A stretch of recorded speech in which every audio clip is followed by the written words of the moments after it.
Okay, we are officially live. We did it. Yes, we're here. Witches and all. Yay! Oh my Yes. goodness. All right. So just a quick recap. If you're here, please let us know you're here by commenting. We can't see you. We can't hear from you. Yes. Drop Yay, some love in Carolyn's the here. comments, y'all. Carolyn is in the house. I just saw there. Oops. Hi, Carolyn. Um, Yeah. So please comment, let us know you're here, ask us questions, whatever you want. I am so excited and self-conscious about the guest Don't today. be. It's I all know, love, but Tanya. I'm sitting here in my sweats. I'm sitting here in an old purple sweat. Drove from San Francisco. I mean, drove from Oregon to here. I'm in San Francisco today. I'm at my mom's house. So if I'm stuttering, it's because I'm tired and I'm so excited that you're here. So share who you are. Share who you are before I ask you for a story. Hey, Hey, everybody. First of all, Gretchen. Tanya, thank you so much for having me. I am Atarah Styles. I am your full figure stylist for 6+ figure women. I am an exclusively plus size wardrobe stylist and image expert based in Baltimore, Maryland. I'm so excited to be here. I'm so excited that you're here. We have spoken before. Absolutely. We've met on LinkedIn.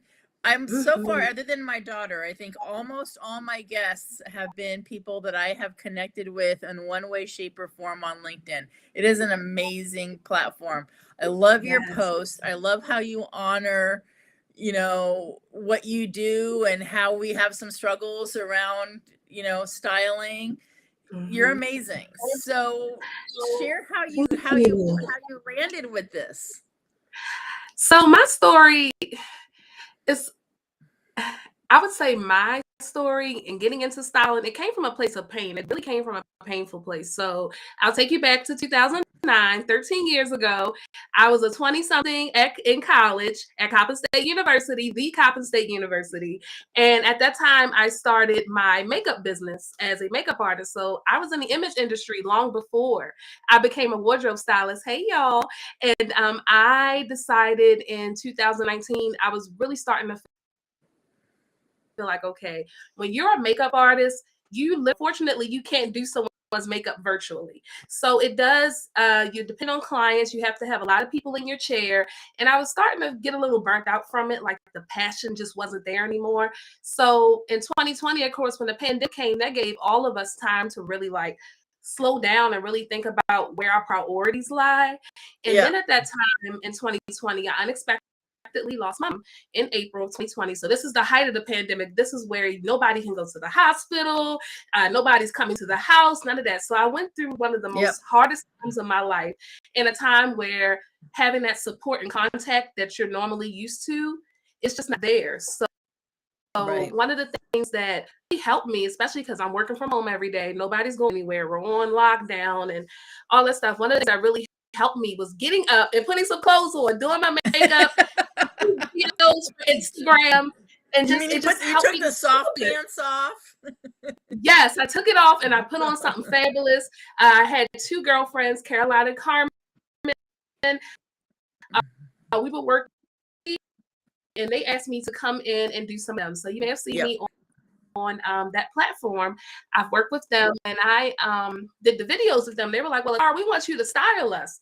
And I'm like, "Wait a minute. I mean, I know Mm. I'm a nice dresser and all, but I've never like considered doing this for other people." So Right. when that happened, that was like getting my feet wet. And then she launched a talent development agency nonprofit in LA, and she brought me in as one of her style consultants. So then it keeps going. I'm still doing makeup at the time, about to start getting back out there.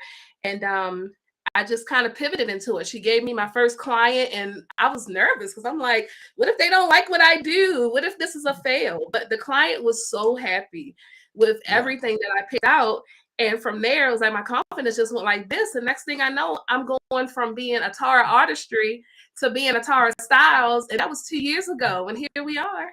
And And now here I you am are. from my agency office that just opened in August 2022. So in 2 years, so much has happened. Yeah, and I'm so proud. I get goosebumps when anybody tells me, yeah, I was afraid, but I did it. right? Versus I was afraid and didn't do it. Yes, you got to bet Yeah. on yourself. You absolutely have to bet on yourself. Nobody's going to push you or help you to achieve your dreams harder than you are. Yeah. Absolutely. Yeah. Yeah. How did Awesome. you get into coaching though? I'm curious. I've never got that You're story from curious. you. How did you get into Oh gosh, I don't want to say I fell into it. Mhm. Um, but my story is when I was going through my divorce, and my income was always sort of discretionary. And so when Mhm. I went through my divorce, my ex moved out of state. He quit his job, and so I didn't have child support. And so I've got two young teenagers. I'm living in Houston. My family's in California. And my mom says, "Why don't you come home? Like, come back to California?" And my daughters, one's a swimmer, one's a dancer, one has a boyfriend. That was home for them, being in Houston. And Mhm. so one of the few times and I'm actually in my mom's house, she's probably halfway listening, but truthfully, one of the few times I've listened to my mom is when she said, "Okay, if you're going to start supporting yourself and your daughters, you better get a coach." And I did. And my coach got me through, held my hand through all of that, raising the kids, being single after 22 years. My business was at the bottom of, I was a realtor. So I was like at the Oh, bottom, very wow. bottom of in that office. And I became number two. So she's my hero. When people say, who's one of your heroes? I have many, but my coach was definitely one of them. And then they recruited me in to start coaching for them. And that's how it started. And I love it. It is to, to help people get through fear, to help people get through a divorce or grow their business or get that promotion. That's what I was meant to do, for sure. Yes, I can tell you're so passionate about it too through your Yeah. content. You're super passionate, and I love reading your stories. Thanks. Well, yeah. Do you have a story of, gosh, styling somebody, Which one? How much or time you got? How much time you got, Tanya? How much time you got? we can do part two, part three, part four. So your turn. You Uh-huh. share one. Yeah. So one of the stories that keeps coming to mind that I really haven't shared before was when I was a young girl. My mother had just got offered a new job, and I'm dating myself a little bit, but my plus size ladies, if you've been around for a while, you've heard of the store. It's now called Avenue, but back in the 90s, it was called Sizes Unlimited. So I was still in elementary school at the time, and I went shopping with her. And I'm in the store, and she's picking out stuff. And she wasn't like a super like dressy skirt type person. She was Yeah. more into like comfort. So for this job, she had to show up differently. And I remember her in the store just like scrapping through trying to find stuff. And I kept trying to cheer her up because I kept seeing how frustrated she looked. And I was like, "Mommy, what about this? Like, this is cute." And she just was not Yeah. into the process. And I remember her walking out of the store saying, "This is depressing." And that story sticks with me because that's still a very real shopping experience for many plus size women when they go into a mall. They feel intimidated by the process, one, because they know there's a lack of options. They know they're not going to, when they go into the store, are they going to be truly helped? Especially if the person that's behind the counter doesn't even look like you. Like, that still like baffles me that you can go into a plus size clothing store, the employees are not plus size. Like, Yep. you know, so I remember it's with me to this day. And it resonated with me now. This is what they tell me all the time. Feel overwhelmed by finding clothes, Yeah. putting outfits together, and it really affects their confidence. Yeah. Yeah.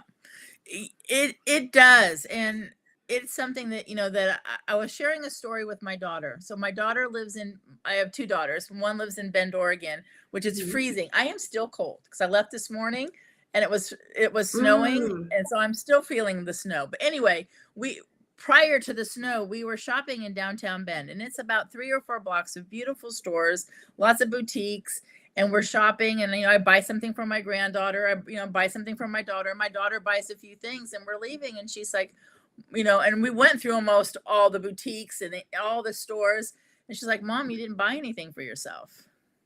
Mhm. And typically I just say I just didn't see something, but I thought, so this time I try not get real with my daughter. So we were sitting down sharing a cup of coffee. She's like, Mom, you didn't buy anything for yourself. And I said, Katya, there's not a single store that we went through that has my size. It's small, medium, or large, period. So the entire, downtown, like, and then she got really sad. Yeah. And and just piggybacking off of what you said, like I've been through that. My light went out, y'all. So, but piggybacking off of what you said, I remember because I had a best friend in middle school. She was very small. She was like a size 2, and we were really good friends. But going to the mall with her, it was like being outside the club that you can't get into. Like she was going to stores like Rave and 579 and some other stores, and it was just like I'm just waiting for her. But she wasn't the type of friend that was all about her. So we would go to the stores that I could go to, like Lane Bryant and things like that. And she would wait for me and shop. But it just always, I wanted those clothes, like the cute stuff was what was fashionable, what was in. And there's always like that hard line of not looking old when you're like 12 years old, because plus size clothing is just, especially for being a young plus size person, is very aging. Sure. Yes. Yeah. So I'm looking at all the comments. Gretchen loves your mic. Thank you. Yeah, and then also, when the people in the store do not represent their clients, why would you shop there, right? Right. Instant distrust, like instantly. Yeah. Instantly. Yeah. And let's see, one more comment. Even if you are not plus size, sometimes trying to shift or elevate to easy to get frustrated with what to wear. Yeah. Definitely. Absolutely. Definitely. Yeah. I just feel like, and so many people now, because especially the pandemic, I think we've gotten so relaxed where people don't even want to go into the store anymore. You're seeing more and more brick and mortars going out of business. And for plus size, there really weren't any to begin with. So now we have even less options if you want to walk into a store and try something on. So like the frustration is super real. So I definitely feel like more has to be done for size inclusivity. We shouldn't be an afterthought. Like for instance, Old Navy, did a great job with trying to extend their sizes that are actually available in store. Target is very size inclusive. Yep. Some stores, if you're beyond a size 24, even if they have extended sizes, you have to go online to buy it. Yeah. So yeah. Absolutely. Yeah. Some more. So any specific questions? I like Gretchen's comment about color. Can you see it? Can you read her comment? Yes. Go ahead. Your post today about having color in your closet. I looked at mine and I realized I only began to add color when I left my corporate marketing director role to start my business.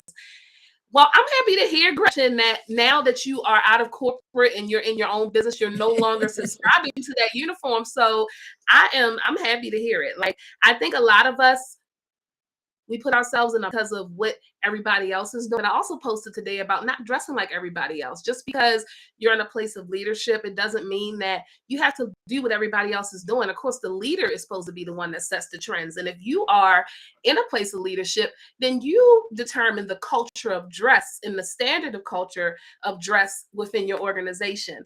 So it doesn't have to be black and navy. If you are in a place where you can make those types of decisions, then tell your team, like, this week we're going to do colors today. Like, let's ditch the navy and the grays and the dark browns, and let's have some fun with color today. Like, let's try something different instead of a stuffy suit. So I'm happy to hear that, Gretchen, and I'm glad that post resonated with you. I love your posts on LinkedIn. You do have amazing posts. So anybody interested in following Atarah, I mean, I want you to share other social media sites, but on LinkedIn, that's where we connected, and that's where, we support each other. And Gretchen too, and Gretchen's puppy Newman. Yes. And she asked, what are your challenges styling new clients? One thing that definitely happens, especially because I've always been plus size. Like, I don't know any other life. No matter how many times I tried to lose weight, it would always come back. And now I'm kind of thankful that it did, because if I wasn't plus size, I wouldn't have this empire that I'm building.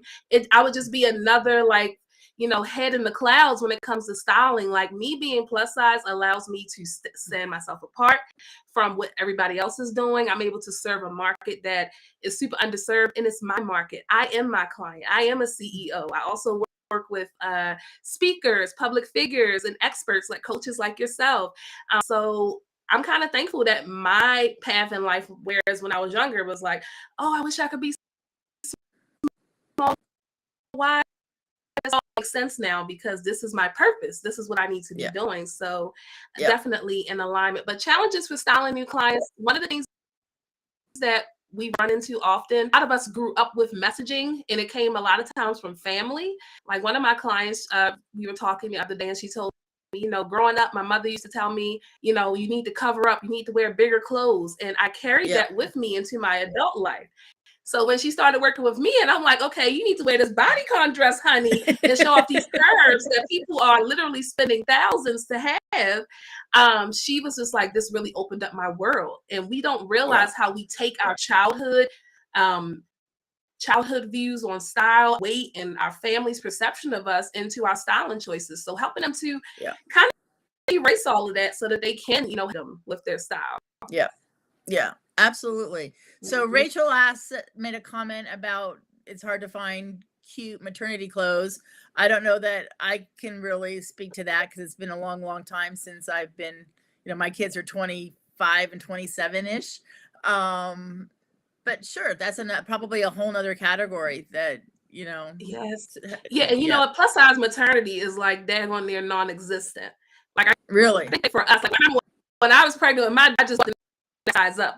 Like I don't even remember.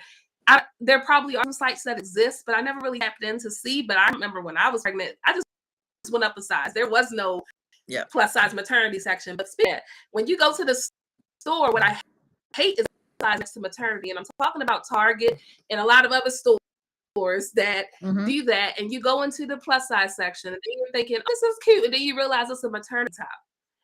Like, they really should just separate the two areas. They should not be right next to each other. Yes. No, exactly. I agree. Yeah, that's a whole nother go to a therapy kind of thing.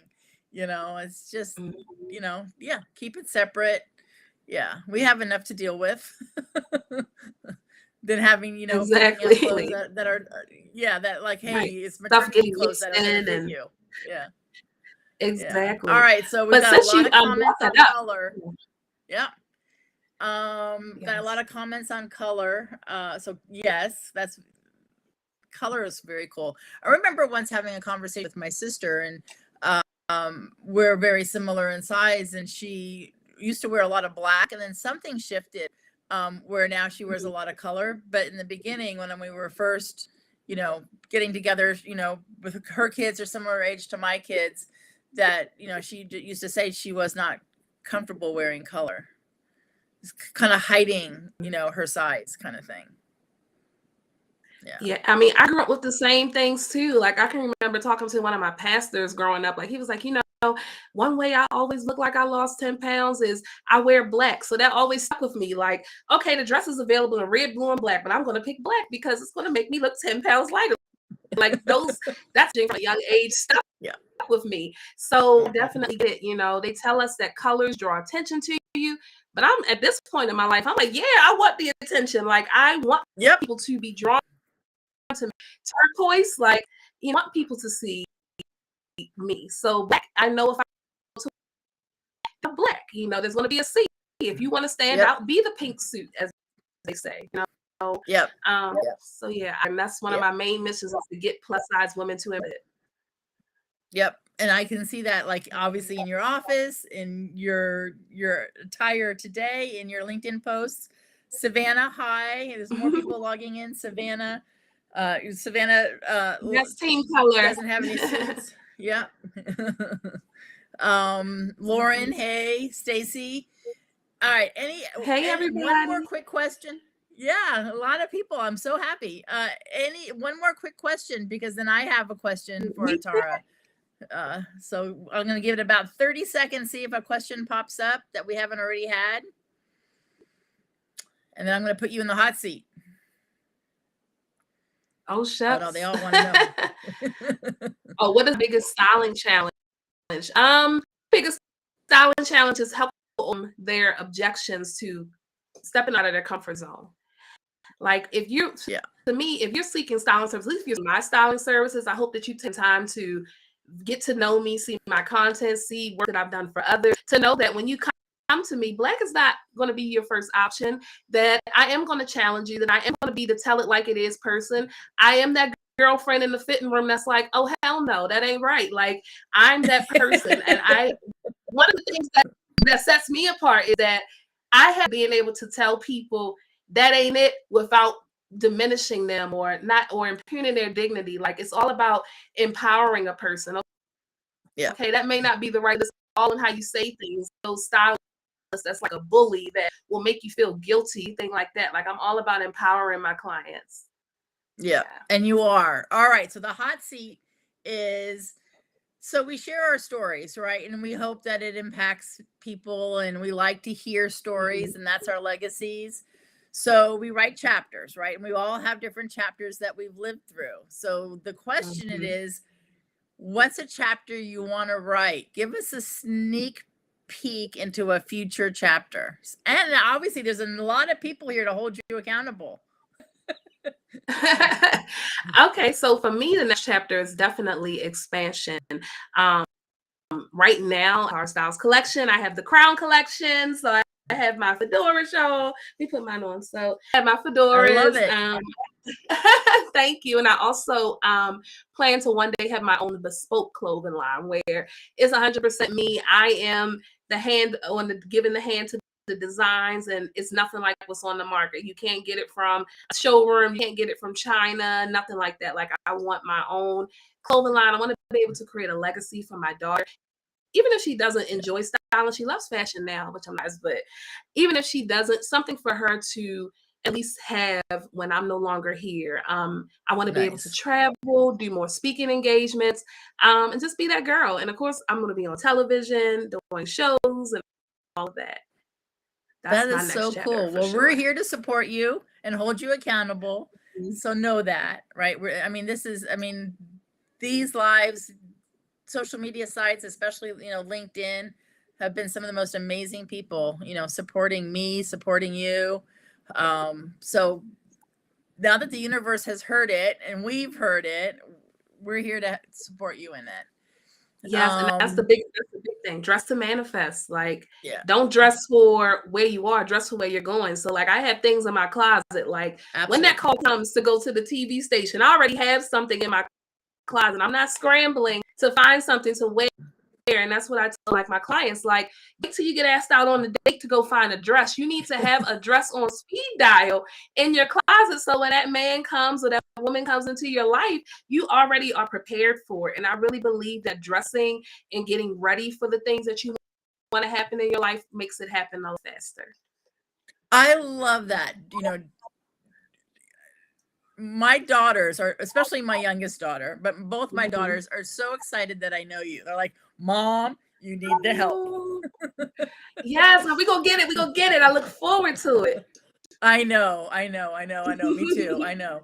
All right. So I ask every guest that comes on, every once in a while, we have those days, where we're just not feeling it. We might feel a little low, feel a little discouraged.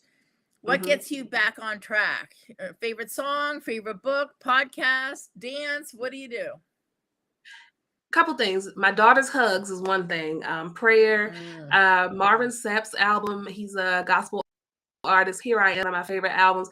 Watching TikTok videos that are funny over and over again helps. And then one of my favorite movies is Dreamgirls. Like I just love the costumes in that movie. Yeah. So I love watching that. It just always gets me excited and lights me up. Yeah. Well, we need to do a part 2 because our time is up. It's, I want to honor everybody's time, and it's 30 minutes. Either that or I need to start doing these lives for maybe 45 minutes. But we're going to have to do this again. And next time I come on, you're going to have me styled. That's what we're going to do. You know what? I'm looking forward to that. Yes. I'm going to get you camera ready. Yes. And I already put it out in the universe in front of 12 people. The next time you so y'all heard that? Everybody that's watching right now is going to hold her accountable, right? Yep. All's fair, right? Absolutely. Yes. All right. Yes. So before I hang up or stop the live, please one more time tell everybody where they can find you. So I'm Atarah Styles across all platforms, Facebook, Instagram. I'm starting to get a little bit of traction on TikTok, but I hang out the most on Instagram and LinkedIn. And you were one of the first people that I met when I started getting my feet into LinkedIn. So I'm so grateful. And here we are. Yep. And I'm so proud of watching your journey as well. Well, thank you. And I'm watching yours, and I remember, I did my first speaking engagement, and you were encouraging me more than almost anybody. You were one of my biggest Yes. supporters, working through the fear of getting there, right? And now I want to be Mhm. a public speaker when I grow up. So it was so much fun. Yeah. You already are a public There speaker. we go. You already There we are. go. Claim it. I'm claiming it. All right. Yes. Thank you, everybody, for showing up. We will do this Bye. again, and Thank I y'all will for show up tuning styled in. next time. Bye. Absolutely. Good night.